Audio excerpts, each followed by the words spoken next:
ঠিক তেনেধৰণৰ 17 বছৰীয়া হাগ্ৰামা মহিলাৰীৰ যে শাসন এইটো মানে শুকান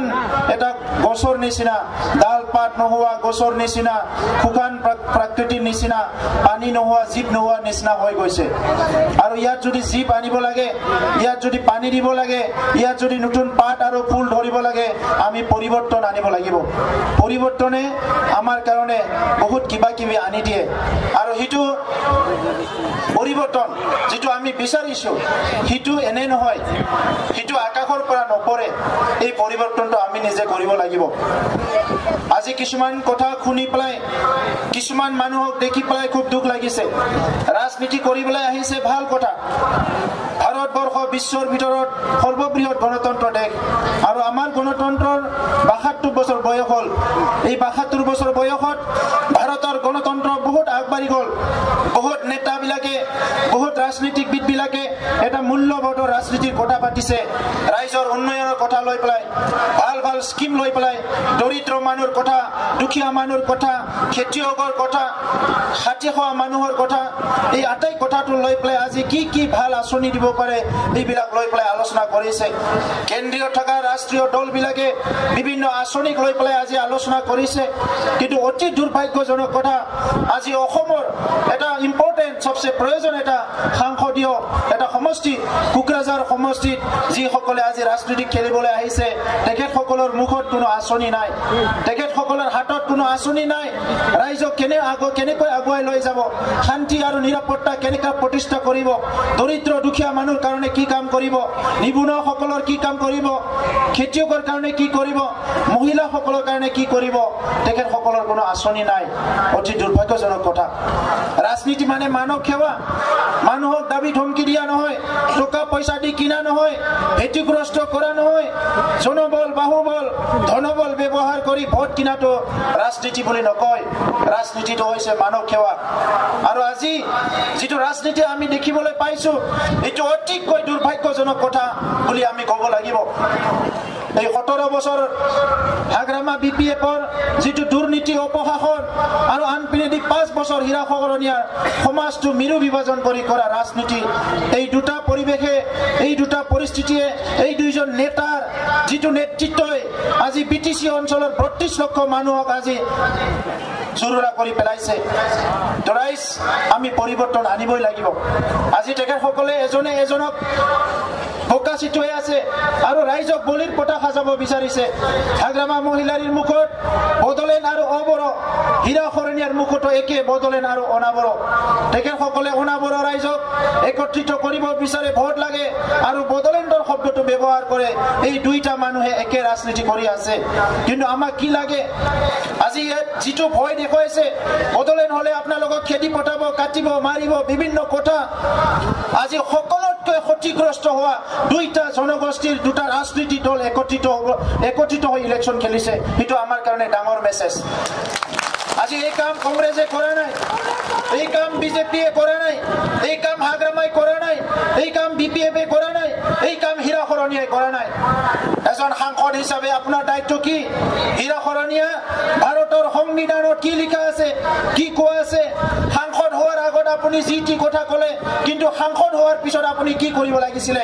সমাজখন বান্ধিব লাগিছিলে। নেশ্যনেল ইণ্টিগ্ৰেশ্যনৰ কথা, ভাৰতৰ ঐক্য সংহতিৰ কথা,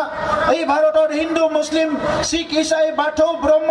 খ্ৰীষ্টান চবে একেলগে থাকিব পাৰিব লাগিব। বড়ো, অনাবড়ো, অসমীয়া, বঙালী, মুছলমান, হিন্দু চবে একেলগে থাকিব লাগিব। কিন্তু তেখেতসকলে আজি মিৰু বিভাজন কৰিব বিচাৰিছে। এনেকা মিৰু বিভাজন কৰি পেলাই ভাৰতত সমাজ গঠন কৰিব নোৱাৰে। ভাৰতৰ সংবিধানত ইয়াৰ কোনো পাৰ্মিশ্যন নাই।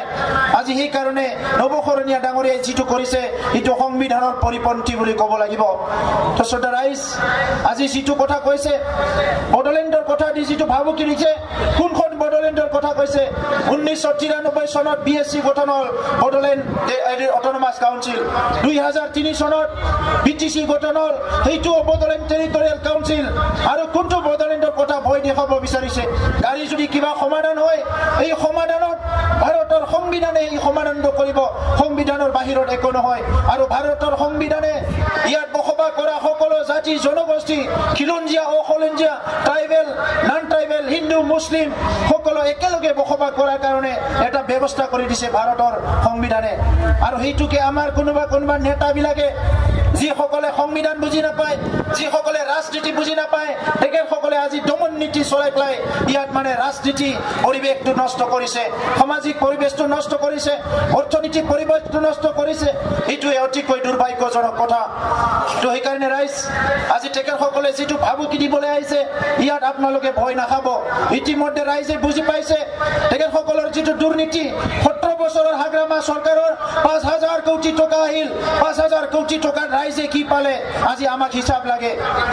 হীৰা খৰণীয়াই 5 বছৰ এমপি হল 5 বছৰত 25 কোটি টকা তেখেতে পালে এই 25 কোটি টকাত কাৰ কি কাম কৰিলে বৰৰ কৰিলে না অনাবৰৰ কৰিলে বঙালীৰ কৰিলে না মুছলমানৰ কৰিলে কাৰ কি কাম কৰিলে হীৰা খৰণীয়া ডাঙৰীয়া হিচাপ দিয়ক আমি হিচাপ বিচাৰিছো আপুনি সংসদ কোকৰাঝাৰ সমষ্টিত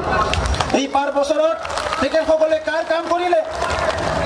কোনটো জাতি আগুৱাই নিয়া কাম কৰিলে কোনটো ধৰ্ম আগুৱাই নিয়া কাম কৰিলে অকল জাতি ভেদাভেদ ৰাতিপুৱালে বড়োসকলক গালি পাৰা ৰাতিপুৱালে ভেদাভেদৰ ৰাজনীতি কৰা ইয়াৰ বাহিৰে একো কৰিবলৈ পৰা নাই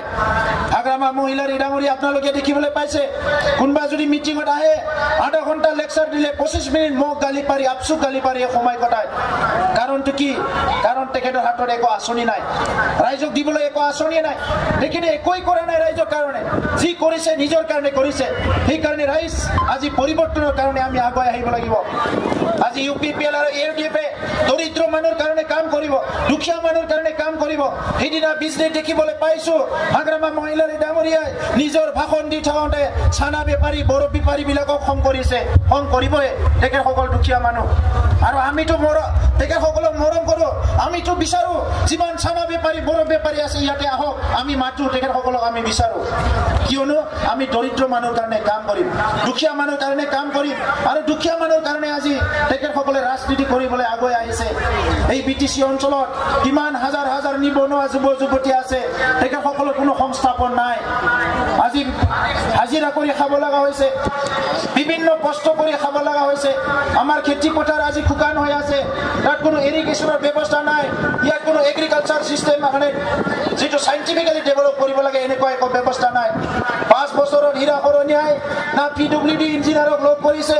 না পাব্লিক হেল্থৰ ইঞ্জিনিয়াৰক লগ কৰিছে না পিএইচচিৰ ইঞ্জিনিয়াৰৰ লগত কথা পাতিছে না শিক্ষা ডিপাৰ্টমেণ্টৰ আইএছ কোনোবা মানে ডাইৰেক্টৰৰ লগত কথা পাতিছে আমি একোই দেখা নাই খালি বিভাজনৰ ৰাজনীতি সেইকাৰণে ৰাইজ আজি আমি এইখন আমাৰ ভাৰত এইখন আমাৰ অসম এইখন আমাৰ বড়োলেণ্ড এইখন আমাৰ বিটিএডি এই বিটিএডি বড়োৰো হয় মুছলমানৰো হয় বঙালীৰো হয় সকলো জাতি জনগোষ্ঠীৰ এই বিটিএডি আমি সকলো সুৰক্ষিত থাকিব লাগিব আজি ইয়াত যদি নিৰাপত্তা দিব পৰা নাই হাগ্ৰামা মহিলাৰে দিব পৰা নাই ইয়াত যদি নিৰাপত্তা দিব পৰা নাই হীৰা খৰণীয়াই দিব পৰা নাই আৰু আপোনালোকে আজি এই দোষটো যদি বেলেগক জাপি দিয়ে যিসকলে চৰকাৰত নাই যিসকলে পাৱাৰত নাই যিসকলে সাংসদ নহয় এমএলএ নহয় এইটো শক্তিহীন কথা আমি সবে এইটো বুজি পাব লাগিব তো এইকাৰণে ৰাইজ মই বেছি দীঘলীয়া ক'ব বিচৰা নাই আপোনালোকে অলৰেডি ডিচিশ্যন লৈ লৈছে উৰ্খাওগৰা ব্ৰহ্ম জিকাটো 100% খাটাম হৈ গৈছে ইয়াত আৰু দ্বিতীয় কথা নাই 100% খতম হৈ গৈছে